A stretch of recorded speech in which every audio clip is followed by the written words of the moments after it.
No copyright music in the background, just us and our words and verbs. What? Have you ever thrown one of these? Yes.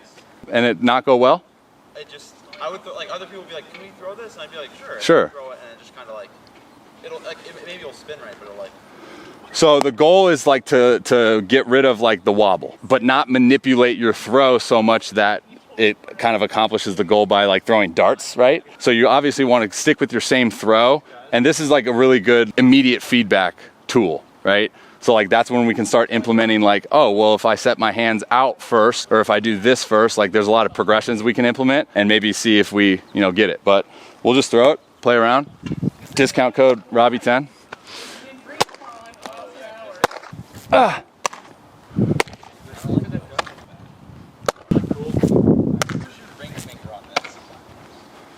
That feels like it's just in the way. Like you touching the ball or not touching the ball? My ring finger always kind of touches the ball. Yeah, so it's like lightly pressed up against that bottom seam, and it's just kind of it's there as just like a placement holder, you know. But it's like super loose, right? Yeah. Cheddar Bob.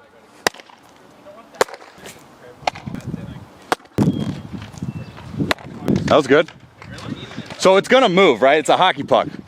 It's gonna take it the way like it just goes through gravity, but like it's the wobble of the object that we're avoiding. So like when you were doing these throws, right? Like I noticed that like you get your hand out later than you would if you were just doing a step behind, which will impact like the finger positioning at release. To me, that's why like your original throws were wobbly, and that one right there gave your hand time because you had this rhythm movement.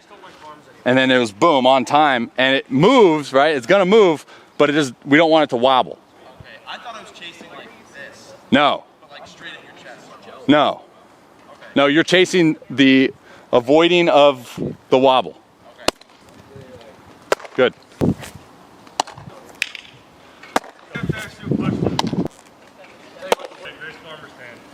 So you see how that one was like really wobbly? Scoot in. Let's just kind of like throw some like different types of drill things at you. For the first one, I want you to take your hand like out of your glove. Hand is in the glove when you go to throw. Take it out of the glove, and it's gonna be down here at some point in your throw. Just keep it down there. As soon as you go to throw, it's just starting here, moving, throwing. We basically just take the separation timing out of it, and we just go into our throw and see if like that gives you a better time with your slot.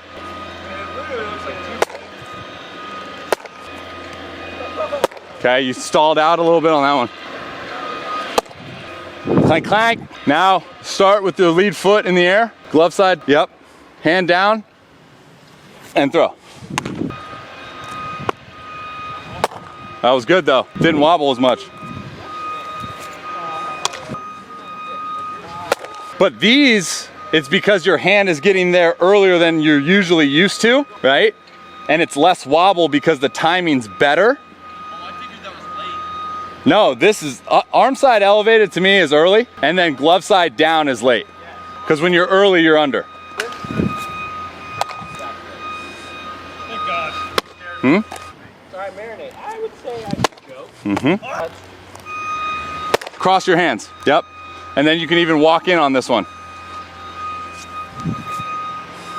Take the first one light if it's unfamiliar. We'll go from there. I knew that was going to be your best rep. I can already tell that you just do better with like more movement of your hands, more movement of your feet gives you better timing, right?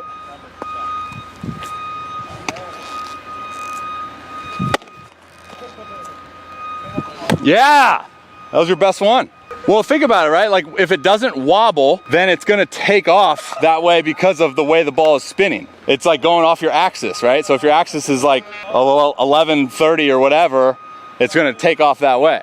But if it's wobbly, right, it's not gonna take off because the wind's not gonna hit these in the right way. Yeah, okay, good.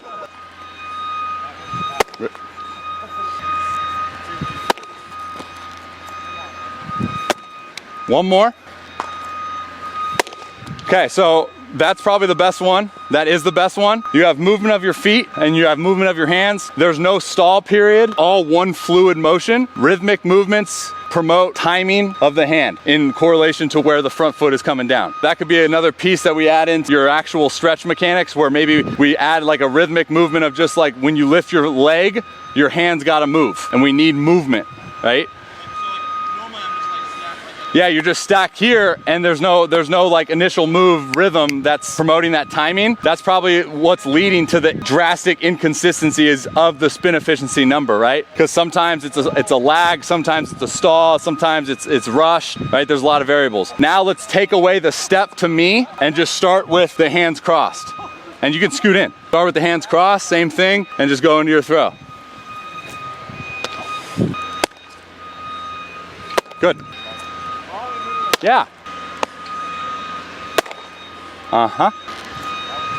Cut. Yep. Nice. End on that one.